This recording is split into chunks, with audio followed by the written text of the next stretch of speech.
Assalamualaikum warahmatullahi.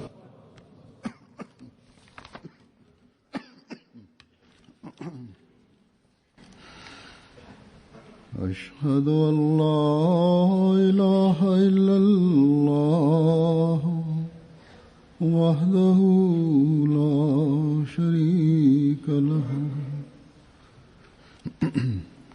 وأشهد أن محمدا عبده ورسوله أما بعد فأعوذ بالله من الشيطان الرجيم بسم الله الرحمن الرحيم الحمد لله رب العالمين الرحمن الرحيم مالك يوم الدين إياك نعبد وإياك نستعين اهدنا الصراط المستقيم صراط الذين أنعمت عليهم غير المغضوب عليهم ولا الضالين.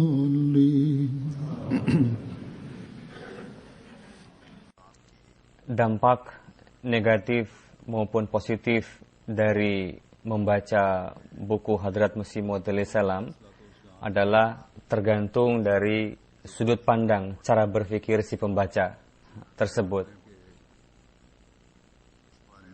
Berkenaan dengan ini, Hadrat Muslih Maud radhiyallahu ta'ala anhu meriwayatkan,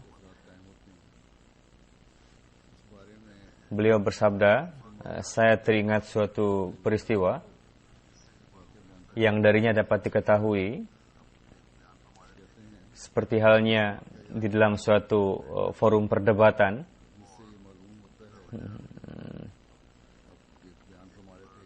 seorang pembicara menyerang lawannya, sehingga terkadang dia kebingungan juga karena apapun yang disampaikan oleh satu pembicara, tidaklah dia mengatakan apa yang dalam hatinya, melainkan bagaimana cara menumbangkan, melawan orang ini. Berkenaan dengan hal ini, Huzur bersabda bahwa terkadang ini menimbulkan kerusakan iman, hal seperti ini. Beliau bersabda, Maulwi Muhammad Hasan Amrohi menceritakan kepada Hadrat Masih Maud salam, Maulwi Bashir Ahmad Sahib, itu beliau adalah pendukung Hadrat Masih Maud salam dan jemaat. Sedangkan Maulwi Muhammad Hasan Amrohi mengatakan bahwa saya saat itu adalah sebagai penentang Hadrat Masih Maud salam. Maulwi Hasan Sahib, orang yang tadi selalu menasihatkan orang lain untuk membaca buku Barahin Ahmadiyah dan mengatakan bahwa orang ini adalah Mirza Sahib, ini adalah mujaddid yang menulis kitab ini. Pada akhirnya saya katakan kepada Muhammad Hasan Amrohi mengatakan, ayo kita dialog kalau begitu. Apakah beliau ini, Mirza Sahib ini mujaddid atau bukan? Bagaimana corak perdebatan kita kali ini? Karena Tuan adalah pendukung Hadrat Masih Maud salam, Tuan tolong baca buku Masih Maud salam dalam corak penentang, sebagai dari sudut pandang penentang. Sedangkan saya yang menentang beliau, saya akan membaca dari sudut pandang mendukung buku beliau. Lalu ditetapkanlah hari untuk membaca buku itu. Keduanya membaca buku Hadrat Masih Maud salam. Hasilnya adalah saya yang sebetulnya sebelumnya adalah menentang Hadrat Masih Maud salam, saya justru malah menjadi Ahmadi. Sedangkan orang tadi yang tadi sebelumnya pendukung Hadrat Masih Maud salam malah menjadi penentang, berbalik.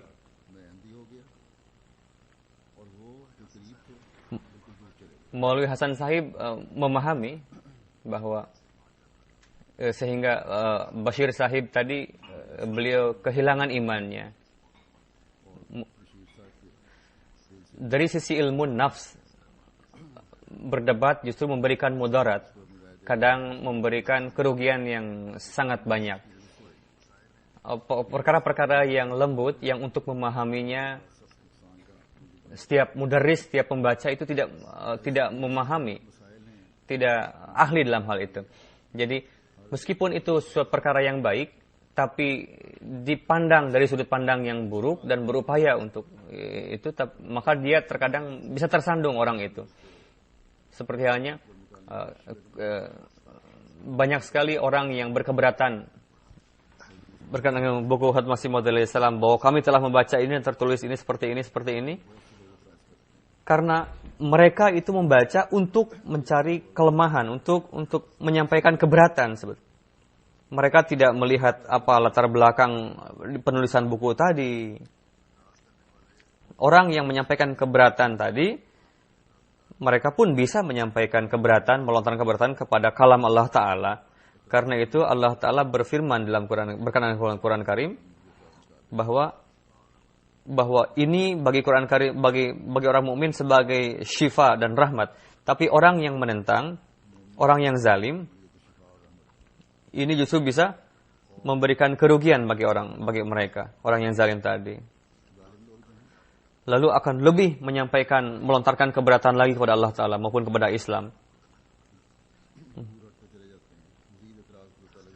Jadi, apakah meskipun itu kalam Allah Ta'ala, firman Allah Ta'ala, tidak akan bisa memberikan manfaat sebelum dia menyucikan hati dan berupaya untuk membacanya.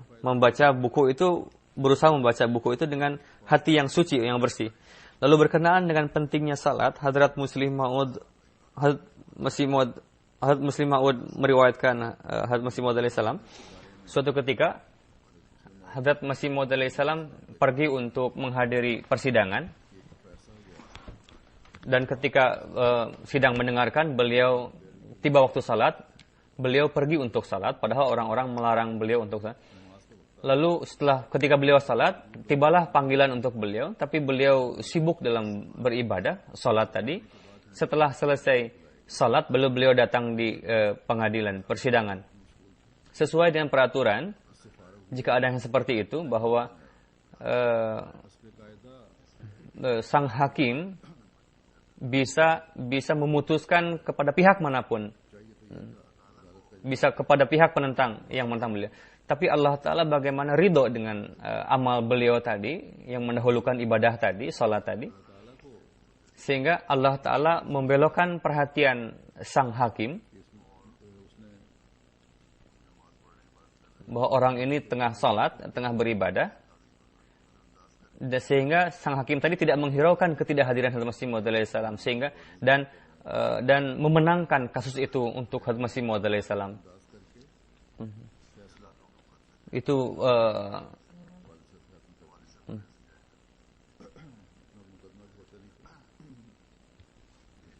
lalu dalam berkenaan dengan pentingnya salat berjamaah dan bagaimana cara Hadrat Masih Maud salam, Hadrat Muslim Maud radhiyallahu anhu bersabda, bagaimana kita membiasakan salat berjamaah seharusnya. Beliau bersabda, ada satu cara juga, bahwa biasakanlah untuk membawa anak istri juga untuk salat berjamaah, karena tidak terbiasa sehingga orang-orang ini tidak merasakan bahwa pentingnya salat berjamaah ini, tidak merasa bahwa ini suatu hal yang berharga salat berjamaah ini, karena tidak diajak. Dengan meninggalkan kebiasaan ini, yakni kebiasaan untuk salat terpisah dari salat berjamaah, salat menyendiri, tinggalkanlah itu dan biasakanlah untuk salat berjamaah. Hadrat Masih Maud salam dalam beberapa kesempatan beliau terpaksa untuk tidak pergi ke masjid untuk salat berjamaah. Beliau biasa salat di rumah, mengajak anak istri beliau. Dan beberapa kali terjadi beliau secara terpaksa beliau salat menyendiri di rumah. Tapi beliau mengajak istri beliau, dan dengan anggota keluarga yang lainnya. Jadi hendaknya setiap kita mengajak temannya untuk sholat berjamaah. Jika tidak mendapatkan kesempatan itu, maka dia ajaklah anak istri di rumah untuk sholat berjamaah di rumah. Kalau memang terpaksa tidak bisa pergi. Hendaknya setiap orang mengatur untuk bisa senantiasa sholat berjamaah. Di mana kota itu besar, orang-orang tinggal berjauhan, maka aturlah supaya bisa sholat di mahallahnya masing-masing, di lingkungannya masing-masing. Jika ada masjid, untuk datanglah untuk ke masjid. Buatlah masjid di tempat itu supaya bisa melaksanakan sholat berjamaah. Pentingnya sholat berjamaah adalah jika terpaksa untuk melaksanakan sholat di rumah, maka ajaklah anak istri supaya anak-anak merasakan pentingnya sholat berjamaah ini. Lalu Hadrat Masih Maud alaihi salam sangat menekankan hal ini, bahwa laksanakanlah sholat dengan penuh, dengan segala menepati segala peraturannya, dengan segala persyaratannya. Dan ini tapi disebabkan oleh karena kelalaian dan kebodohan kita tidak teratur, itu menjadi suatu hal yang tidak bermanfaat dan lagau. Keindahan salat tadi ada dalam melaksanakan salat dengan indah. Jika tidak dilaksanakan dengan penuh keteraturan, dengan keindahan, maka itu menjadi suatu hal yang tidak bermanfaat. Dan orang salat seperti itu tidak memberikan keberkatan. Hadrat Masih Maud alaihi salam bersabda, orang terkadang salat seperti halnya ayam mematuk biji-bijian. Begitu salat yang seperti itu pasti tidak memberikan manfaat. Terkadang salat yang seperti ini justru bisa menyebabkan laknat bagi kita.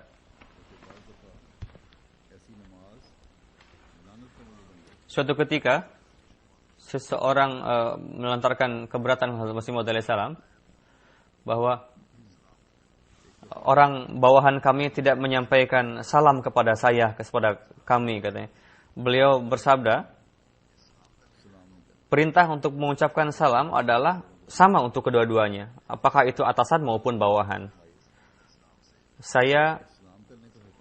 Hadrat Muslim Maud bersabda, saya mendengar syair Hadrat Masih Maud alaihi salam, jika dia tidak datang, maka kamulah yang pergi, kamulah yang melakukan, wahai Mir. Apakah dengan cara itu kehormatan kamu akan menjadi menurun?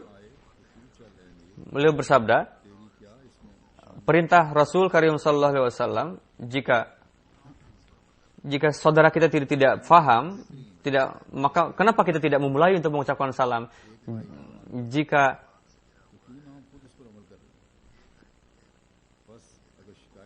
tidak ada perintah bahwa perintah untuk salam itu hanya untuk bawahan saja atau orang kecil. Jika bawahan kita tidak mengucapkan salam, maka bos atasan yang mendahulukan untuk mengucapkan salam. Saya kadang teringat, maka jika saya ingat, maka saya pertama kali mengucapkan salam. Kadang saya lupa, maka orang lain mengucapkan salam. Jadi dalam perkara seperti ini, alih-alih menyampaikan keberatan, hendaknya para nazir ini, anggota PB ini, memberikan contoh suri tauladan dalam hal ini. Dalam pengurus dalam tingkatan manapun, hendaknya mereka memberikan contoh. Dahuluilah untuk mengucapkan salam. Tidaklah penting apakah si bawahan dulu, apa atasan dulu yang mengucapkan salam. Terkadang ada pengurus yang tingkat tinggi, kadang mereka sulit menjawab salam seperti itu. Saya pun mendapat keberatan dari anggota yang menulis surat kepada saya. Jika sang atasan tadi bisa menyampaikan keberatan, maka bawahan pun bisa menyampaikan seperti itu. Begitu malasnya untuk menjawab salam tadi, sehingga dia seolah-olah seperti mendapatkan musibah jika ada orang mengucapkan salam kepadanya. Jadi setiap tingkatan di dalam jemaat ini hendaknya membiasakan untuk mengucapkan salam. Ini merupakan hadis. Ada satu riwayat lagi, Hadrat Muslim Maud, penentangan Hadrat Masih Maud alaihi salam, bagaimana pada zaman beliau itu bisa terjadi. Beliau bersabda pada bulan Oktober tahun 98, beliau pergi ke Multan untuk memberikan kesaksian. Setelah memberikan kesaksian, ketika beliau pulang, beberapa hari beliau tinggal di Lahore. Ketika beliau melewati gang-gang di Lahore, orang-orang mencaci, menghina beliau. Mereka berteriak-teriak, mencaci maki Hadrat Masih Maud alaihi salam. Hadrat Muslim Maud bersabda, pada saat itu aku berumur 8 tahun katanya. Saya ikut menyertai Hadrat Masih Maud alaihi salam dalam safar tadi. Para penentang, saya tidak mengetahui apa alasan mereka menentang Hadrat Masih Maud alaihi salam karena saya masih kecil. Lalu saya sangat merasa keheranan di mana beliau lewat, kenapa orang-orang itu bertepuk tangan, bersiul. Ternyata saya ingat ada seorang yang tangannya buntung dan tangan sebelahnya lagi dilipat dengan kain. Apakah itu luka baru atau tidak, saya pun tidak tahu. Orang yang buntung tadi pun ikut bergabung dengan orang-orang yang tadi dan duduk di tangga masjid. Mereka pun bertepuk tangan. Dan mereka berusaha untuk bertepuk tangan orang tadi meskipun tangannya sudah tidak ada. Lalu berteriak-teriak, hai, katanya Mirza, kamu telah pergi dari medan ini. Saya sangat keheranan, khususnya pada orang tadi yang tidak punya tangan, tapi dia berusaha untuk tepuk tangan. Lalu saya menongolkan kepala dari mobil dan melihat cukup lama ke arah orang itu. Lalu dari Lahore beliau kembali ke Qadian. Dalam suatu persidangan, ada majelis, seorang hakim sudah berniat bahwa aku pasti akan menghukum Mirza Sahib ini, katanya. Sang hakim sudah berjanji.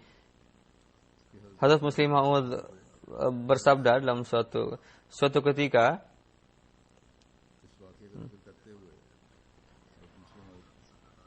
Hadrat Rasulullah SAW menghitung kaum muslim pada saat itu dan jumlahnya adalah 700 orang. Sahabat bertanya, mungkin Rasulullah SAW menghitung para umat muslim, jangan sampai musuh bisa menghancurkan umat muslim. Dan sahabat tadi bertanya kepada Rasulullah SAW, sekarang jumlah kita sudah 700 ya Rasulullah, apakah itu bisa terfikirkan bahwa ada yang bisa menghancurkan kita? Ini keimanan yang luar biasa. Bagaimana meskipun jumlahnya 700 orang, tidak bisa terpikir bahwa ada musuh yang bisa menghancurkan umat muslim pada saat itu, meskipun jumlahnya 700 orang. Kekuatan iman merupakan sesuatu hal yang luar biasa. Adalah riwayat Hadrat Masih Maud yang suatu ketika beliau berada di Gurdaspur. Saya ada di sana tapi tidak menyertai beliau saat itu. Ketika peristiwa terjadi, ada seorang teman menceritakan kepada saya bahwa wajah Kamaluddin dan beberapa Ahmadi lainnya sangat ketakutan, khawatir, mengatakan bahwa si hakim yang memimpin persidangan yang pergi ke Lahore, orang Hindu telah memprovokasi dia, hukumlah Mirza Sahib ini, katanya. Meskipun cuma 1 hari saja di penjara misalnya. Ini merupakan pengkhianatan kamu terhadap bangsa, katanya, terhadap kaum. Dan lalu si hakim tadi berjanji bahwa aku pasti akan menghukum Mirza Sahib ini, katanya, menjatuhkan hukuman.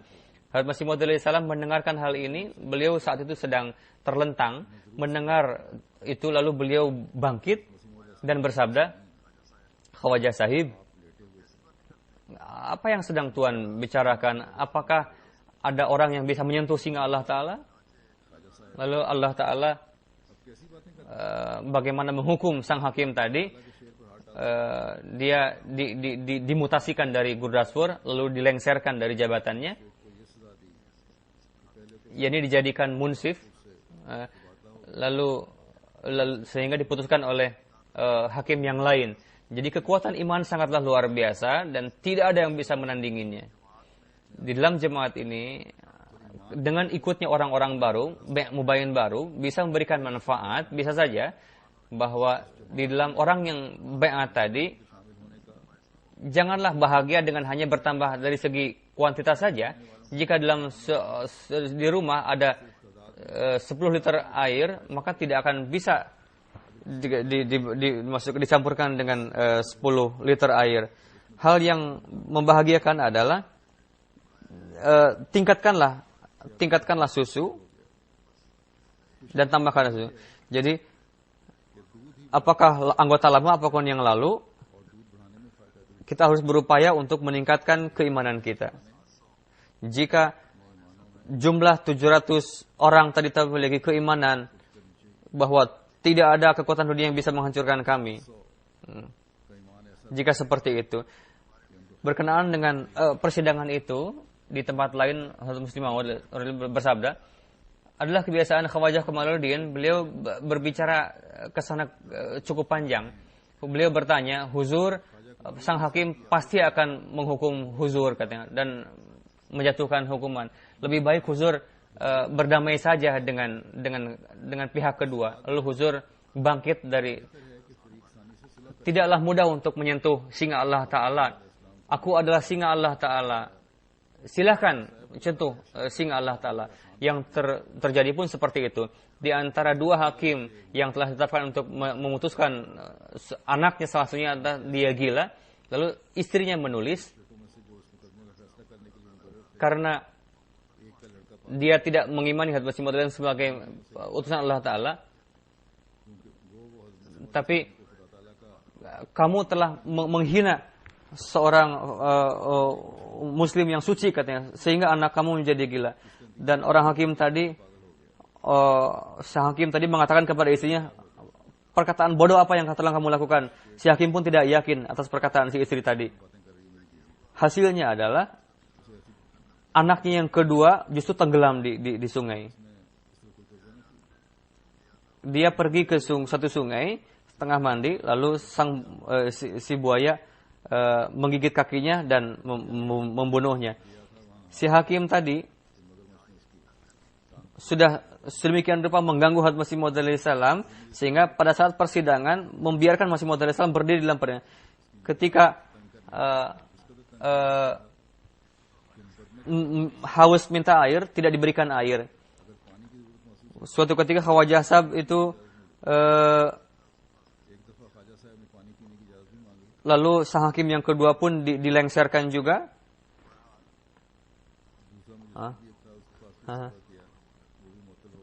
Kedua hakim ini memang siap untuk menyerang Hazrat Masih Maud salam, dan mereka melihat akibat dari serangan tadi.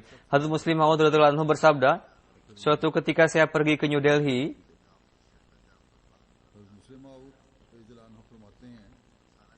di stasiun Ludhiana saya bertemu dengan si hakim tadi yang telah memperlakukan Hazrat Masih Maud Islam dengan tidak adab. Saya bertemu dengan hakim tadi dan dengan penuh memelas mengatakan kepada saya, doakan saya Tuhan, katanya, semoga Allah Ta'ala menganugerahkan kesabaran kepada saya. Saya telah melakukan kesalahan yang besar. Kondisi saya khawatir jangan sampai saya menjadi gila, katanya. Hazrat Muslim Maud bersabda, ini merupakan tanda nyata yang dengan perantaraannya Allah Ta'ala menzahirkan kebenaran para nabinya di dunia ini.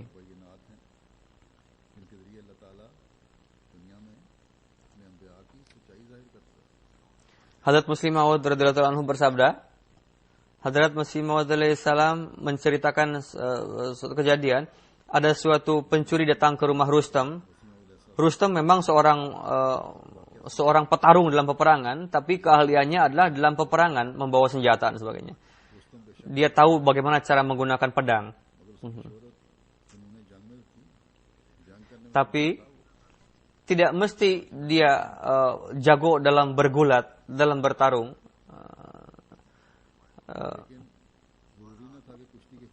Lantas si pencuri tadi datang, lalu tadi berupaya untuk menyerang pencuri. Pencuri tadi tahu bergulat, lalu menjatuhkan Rustam. Ketika Rustam merasakan bahwa saya akan dibunuh saat ini, lalu Rustam tadi mengatakan, Rustam telah datang, katanya. Ketika si pencuri tadi mendengar bahwa perkataan tadi, lalu kabur. si pencuri tadi tidak sadar bahwa dia telah menjatuhkan Rustam, tapi dia malah takut dengan nama Rustam tadi katanya. Padahal dia tengah berantem dengan Rustam sebetulnya. Berkenaan dengan hal ini, beliau memberikan nasihat bahwa terkadang sebagian orang memberikan gosip ke sana kemari sehingga untuk menggetarkan orang-orang. Jika ada di rumah seseorang terbakar rumahnya, maka dia tidak akan terpengaruh. Tapi dia akan ketakutan ketika dia tidak ada mendengar kabar bahwa rumahnya terbakar. Dengan kabar tadi akan merasa lebih ketakutan justru. Lalu beliau bersabda, dalam kondisi peperangan, jatuhnya bom di suatu tempat tidak berbahaya sedemikian rupa sebagaimana ada gosip kabar yang salah bahwa bom telah jatuh katanya. Justru gosip yang salah tadi memberikan kegentaran, lebih menggetarkan daripada kenyataan. Jadi penting sekali untuk menghentikan gosip-gosip, kabar-kabar yang tidak jelas ini. Bagaimana Rustam tadi telah si pencuri telah menguasai Rustam, tapi karena takut dengan nama Rustam, dia justru malah kabur.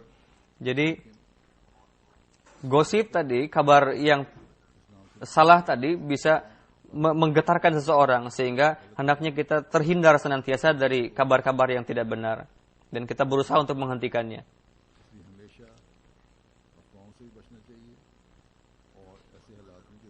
Mukaddamah persidangan Karamdin berkenaan itu, Hadrat Muslim Maud bersabda pada akhir 1902 seorang Karamuddin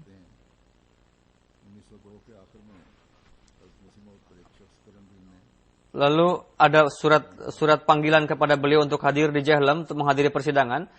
Lalu beliau pergi ke Jahlam pada saat itu menghadiri persidangan. Ini merupakan tanda pertama untuk kesuksesan beliau, seakan-akan untuk menjawab tuduhan pelanggaran kriminal kepada beliau pergi, tapi bagaimana sangat ramai di stasiun tadi sehingga tidak bisa dibayangkan begitu ramainya orang pada saat itu.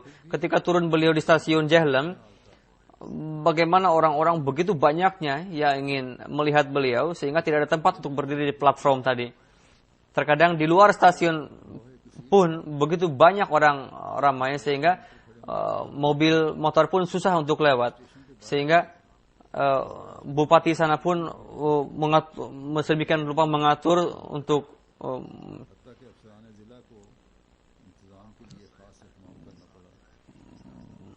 beliau mengantar Hadrat Masih Maud alaihi salam menaiki mobil, lalu sehingga sulit untuk menemukan jalan. Dari kampung-kampung datang untuk berjumpa dengan beliau, lebih kurang di tempat itu 1.000 orang baiat kepada beliau. Ketika beliau pergi untuk hadir dalam persidangan, sedemikian rupa banyak orang untuk mendengarkan persidangan, sehingga pengadilan pun sulit untuk mengatur tempat duduk. Orang-orang menyebar di mana-mana. Dalam sidang mendengarkan, beliau dibebaskan dan beliau pulang dengan selamat. Setelah itu, seperti yang telah disampaikan sebelumnya, jumlahnya bertambah. Pada tahun 1903, kemajuan jemaat sedemikian rupa, terkadang dalam satu hari 500 surat datang yang menyatakan ingin baiat, sehingga jumlah anggota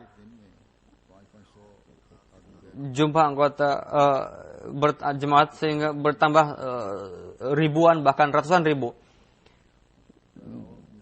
Sedemikian rupa berkembang jemaat pada saat itu, sehingga keluar dari Punjab sehingga masuk ke luar negeri juga saat itu. Saking banyaknya orang yang berminat untuk baiat kepada beliau. Bagaimana Allah Ta'ala menghukum orang-orang yang telah kurang ajar? Suatu ketika kita pergi ke Lucknow, di sana ada seorang maulwi perbatasan, Abdul Karim namanya, yang sangat menentang jemaat kita. setelah dia berceramah berkenaan dengan Hazrat Masih Maud alaihissalam, ada suatu peristiwa yang dialami Hazrat Masih Maud alaihissalam dan disampaikan dengan hinaan. Peristiwanya adalah suatu ketika Hazrat Masih Maud alaihissalam pergi ke New Delhi katanya. Di sana ada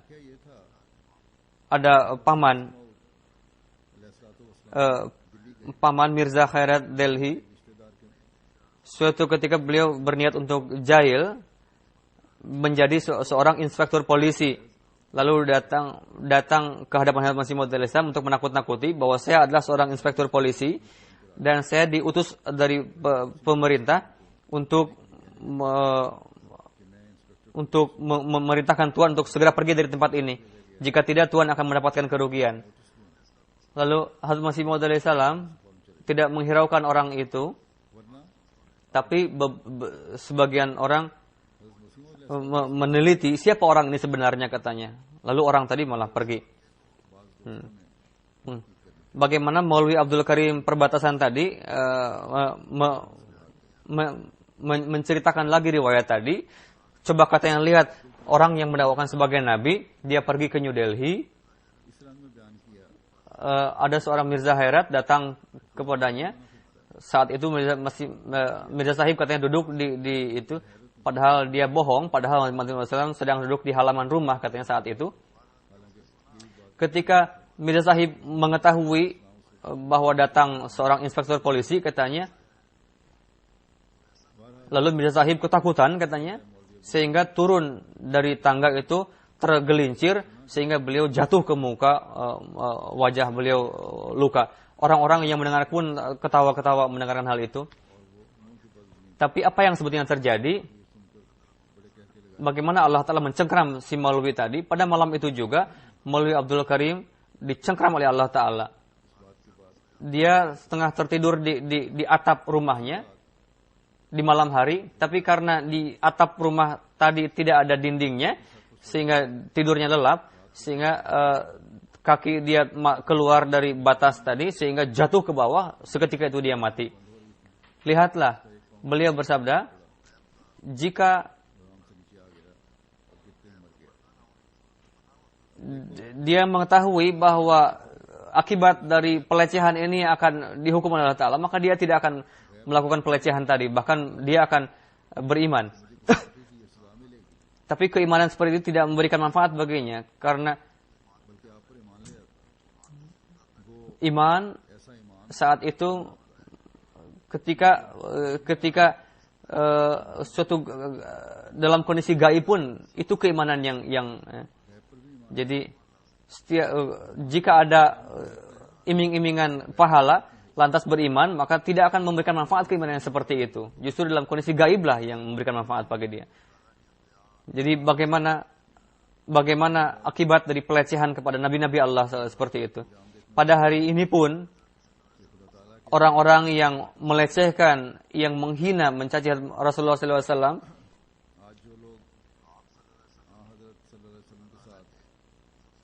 beliau adalah nabi yang paling dicintai oleh Allah Ta'ala. Apakah pelecehan tadi akan dibiarkan oleh Allah Ta'ala seperti itu? Tidak. Bahkan Allah Ta'ala akan menjadikan orang seperti ini sebagai pelajaran di dunia ini juga. Jadi treatment untuk orang-orang seperti ini tidaklah dengan tangan orang-orang muslim atau tidaklah dengan senapan, melainkan lakukanlah itu dengan doa. Tapi pengetahuan yang hakiki berkenaan hal ini hanyalah dimiliki oleh orang-orang Ahmadi. Kita hendaknya memasukkan rasa perih kita kepada doa-doa dalam doa-doa kita. Hazrat Muslim Maud radhiyallahu ta'ala anhu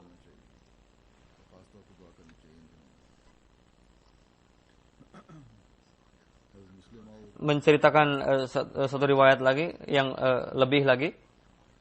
Jadi banyak sekali orang yang mengatakan bahwa Mirza Sahib katanya akan borok, maka dia yang justru yang diberikan borok oleh Allah Ta'ala. Banyak orang yang mengatakan Mirza Sahib akan mendapatkan penyakit taun. Orang-orang justru Allah Ta'ala justru memberikan taun kepada orang seperti itu. Banyak sekali ribuan contoh-contoh seperti ini. Bagaimana mungkin kita akan mengatakan bahwa hal itu adalah kebetulan semata. Jadi, ciptakanlah perubahan suci dalam diri, sehingga dunia pun bisa merasakan hal itu.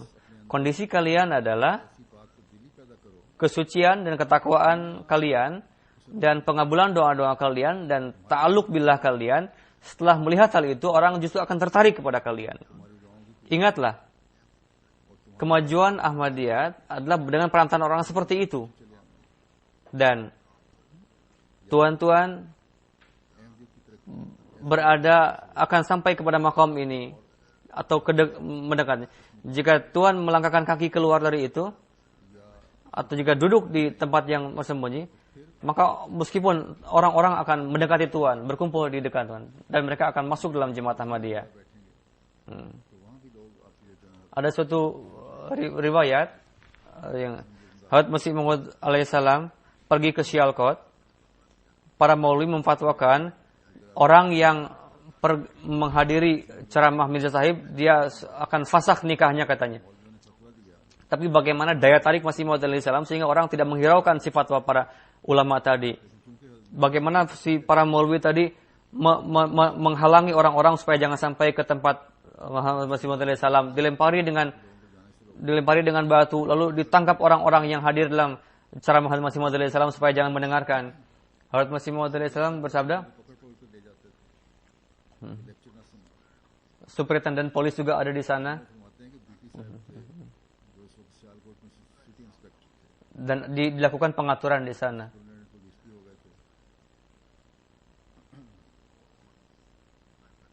Untuk menciptakan keamanan atau untuk mengawasi. Ketika orang-orang ribut dan ingin melakukan kefasadan karena ceramah Hadrat Masih Maud alaihissalam didengarkan oleh polisi tadi, mereka pun heran. Dalam ceramah ini yang diserang adalah orang-orang Hindu katanya. Jika bertentangan dengan pemikiran para maulwi, tapi tidak ada keberatan mengenai Islam, apapun yang disampaikan oleh Mirza Sahib itu benar dan terbukti kebenaran Islam di sana. Tapi meskipun demikian, apa alasan orang-orang Muslim ini melakukan kefasadan di tempat ini katanya, menyerang Masih Maud alaihissalam. Meskipun dia pejabat pemerintahan, dia berdiri lalu mengatakan, Mirza Sahib mengatakan katanya bahwa Tuhannya orang Kristen sudah mati. Apa yang menjadi alasan orang Muslim marah dengan pernyataan seperti itu? Hazrat Maulwi Burhanuddin Sahib adalah seorang sahabat Masih Maud alaihissalam yang sangat mukhlis. Berkenaan dengan itu, bahwa sebelum beliau baiat, beliau seorang alim yang sangat masyhur dan sangat terhormat. Setelah menjadi Ahmadi, meskipun beliau kesulitan dalam ekonomi, tapi beliau tidak peduli.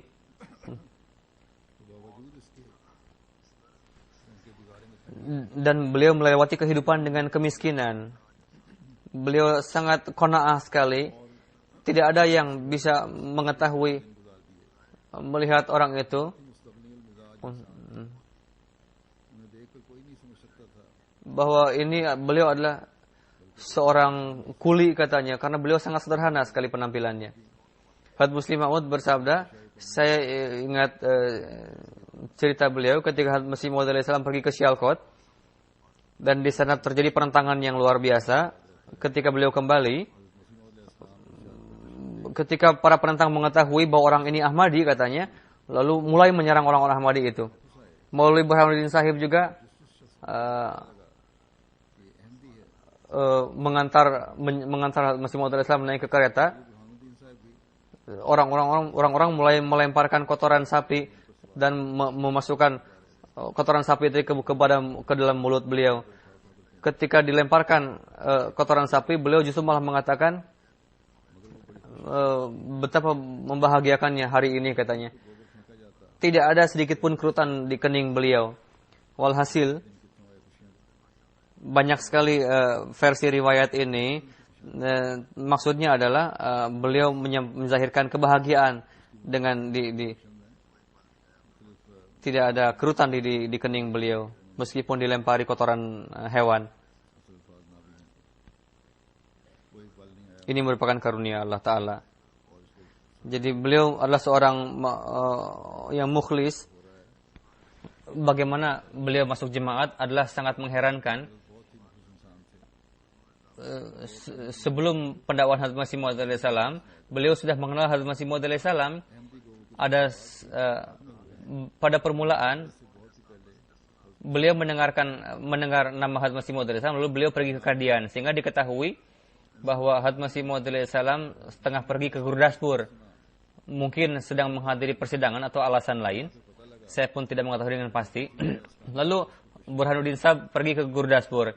Di sana ada Hadrat Hafiz Ahmad Ali Sahib marhum.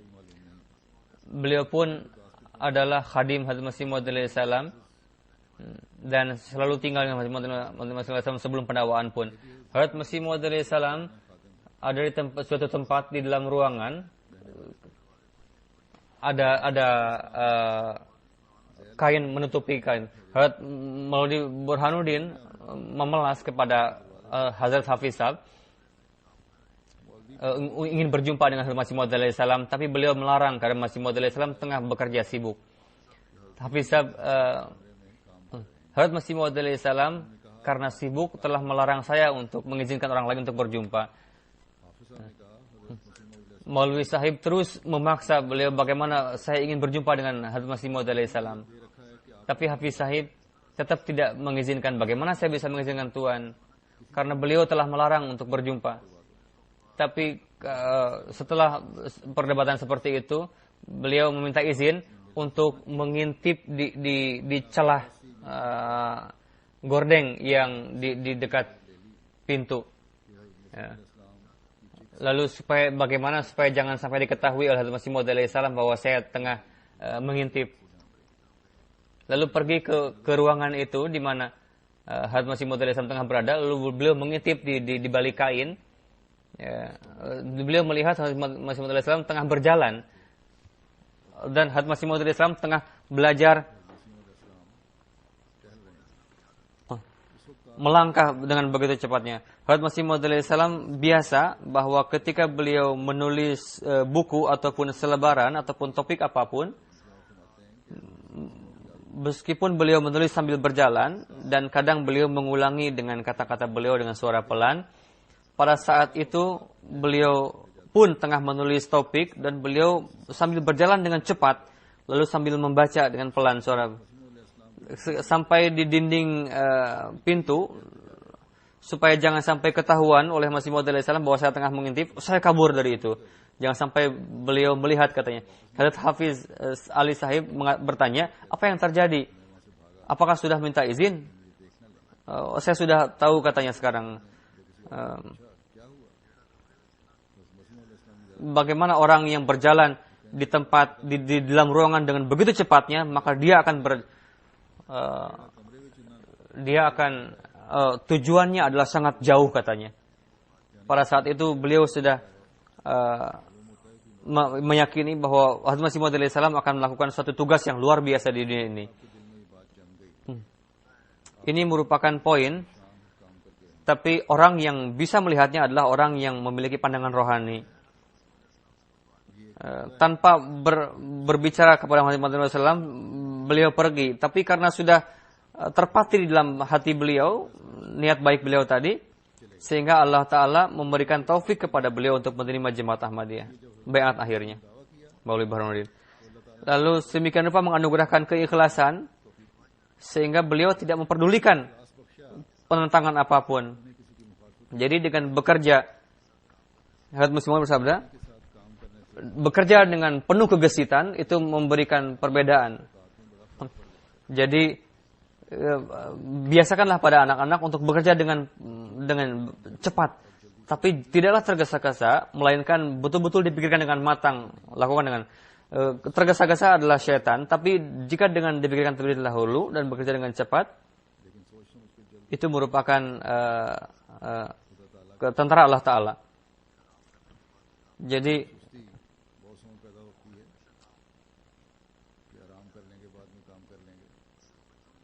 Jadi tidak hanya anak-anak saja, para pengurus pun, orang dewasa pun hendaknya bekerja dengan cepat.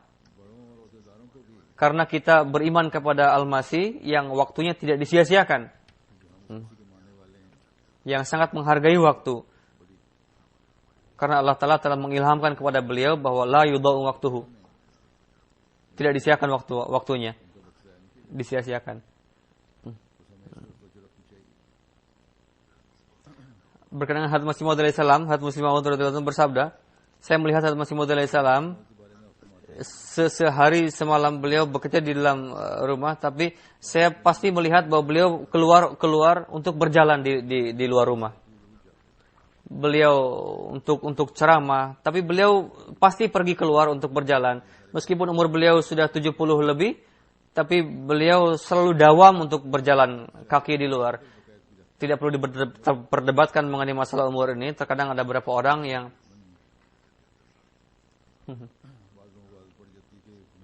tapi kira-kira usia beliau lebih dari 70 saat itu. Meskipun umur beliau sudah cukup tua, beliau tetap dawam untuk berjalan di kota, di kampung-kampung. Yang terkadang kita sulit untuk melakukannya. Tapi Hadrat Masih Maud alaihi salam selalu pergi untuk berjalan. Berjalan di udara terbuka sangat memberikan manfaat. Ketika memberikan nasihat kepada jadi bekerja di luar di udara terbuka akan memberikan kemajuan di dalam otak juga, akan menjadikan wujud yang bermanfaat. Jadi para pemuda pun hendaknya memberikan perhatian untuk olahraga di dalam udara terbuka, khususnya mahasiswa jamiah. Sekurang-kurangnya 1,5 jam olahraga di luar ruangan dilazimkan. Jadi sekarang di TV atau olahraga yang ada di TV hendaknya dilarang. Jika tidak ada keterpaksaan, hendaknya dilakukan jalan-jalan atau permainan di udara terbuka di lapangan. Berkenaan dengan itu bahwa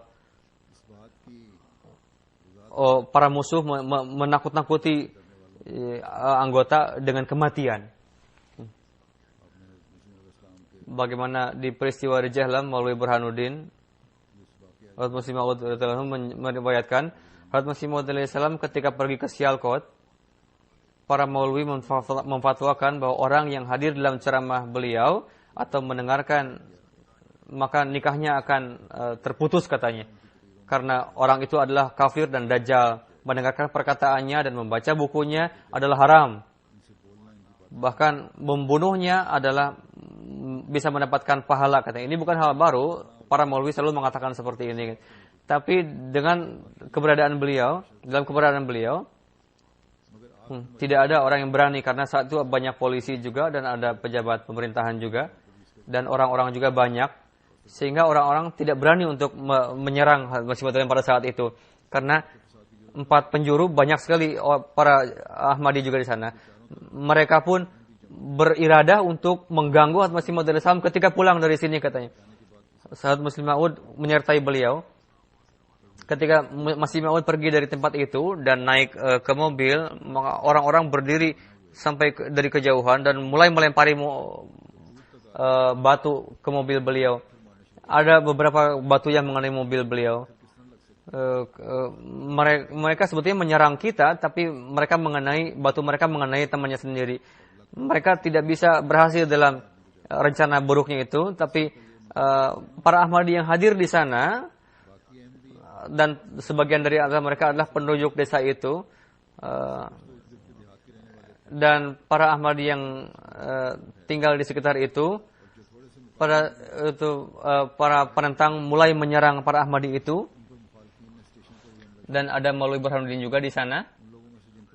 Beliau pun ditangkap dan digiring ke sebuah warung, dicaci juga.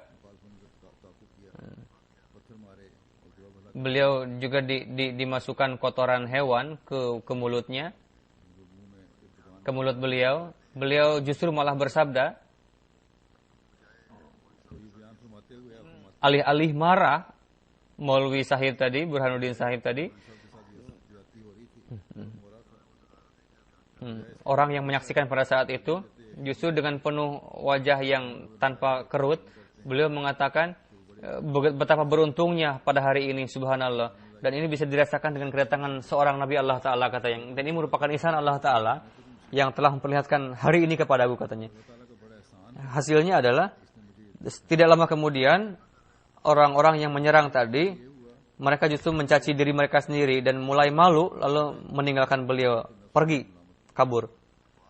Jadi maksudnya adalah, ketika musuh melihat bahwa orang-orang ini takut oleh kematian, ayo kita takut-takuti, gitu.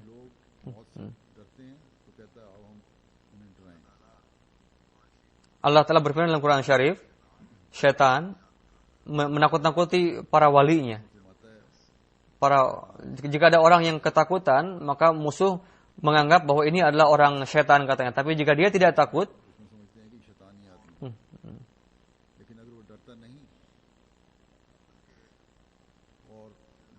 bahkan menganggap penyerangan ini sebagai nikmat Allah Ta'ala, dan bahwa Allah Ta'ala telah mengaruniakan karunia-Nya, kehormatan ini kepadaku, katanya. Ini merupakan ihsan Allah Ta'ala. Saya dipukuli, maka musuh pun akan ketakutan. Akan timbul penyesalan dalam diri para musuh melihat jemaat yang seperti itu, justru yang tidak takut. Berkenaan dengan Maulwi Burhanuddin, ada riwayat lain juga. Maulwi Burhanuddin Sahib seperti adalah sahabat Masih Maud Islam yang sangat mukhlis.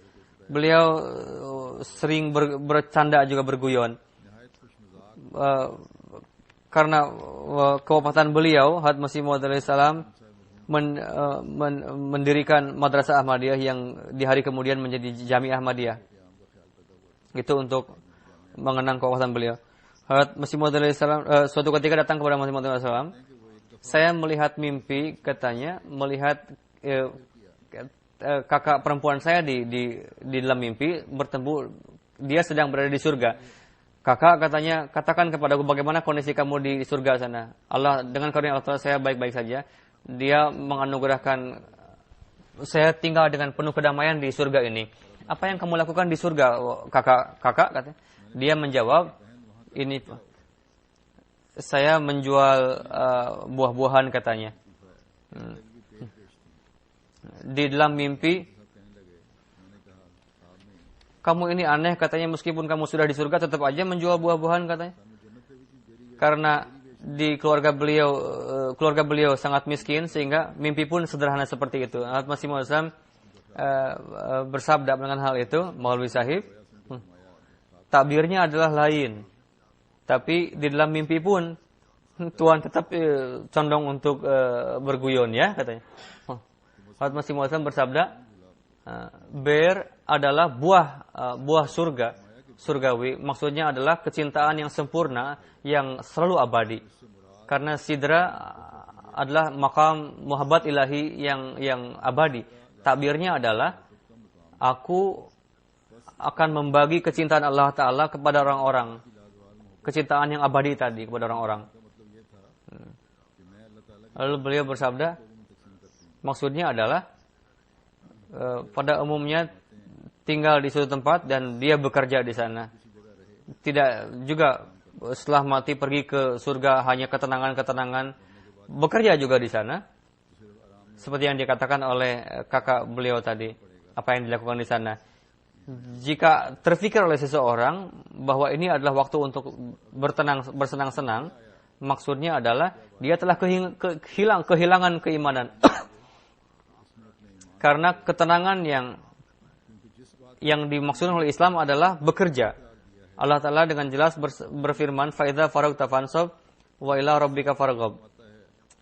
Ketika kalian selesai, maka lakukanlah terus bekerjaan dengan giat dan larilah kepada Allah Ta'ala. Inilah poin yang selalu diingat bagi tidak ada ketenangan bagi kalian dalam ini seperti yang dikatakan oleh orang-orang duniawi.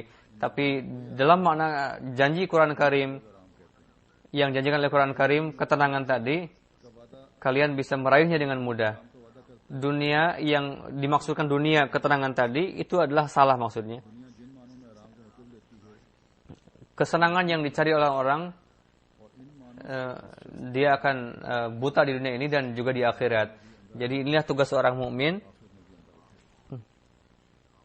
untuk menyibukkan diri dalam pekerjaan. Setelah menyelesaikan suatu pekerjaan, carilah target lain untuk sibuk dalam pekerjaan jemaat. Inilah pedoman untuk mendapatkan kemajuan dalam hidup. Semoga Allah memberikan taufik kepada kita. Inilah yang menjadi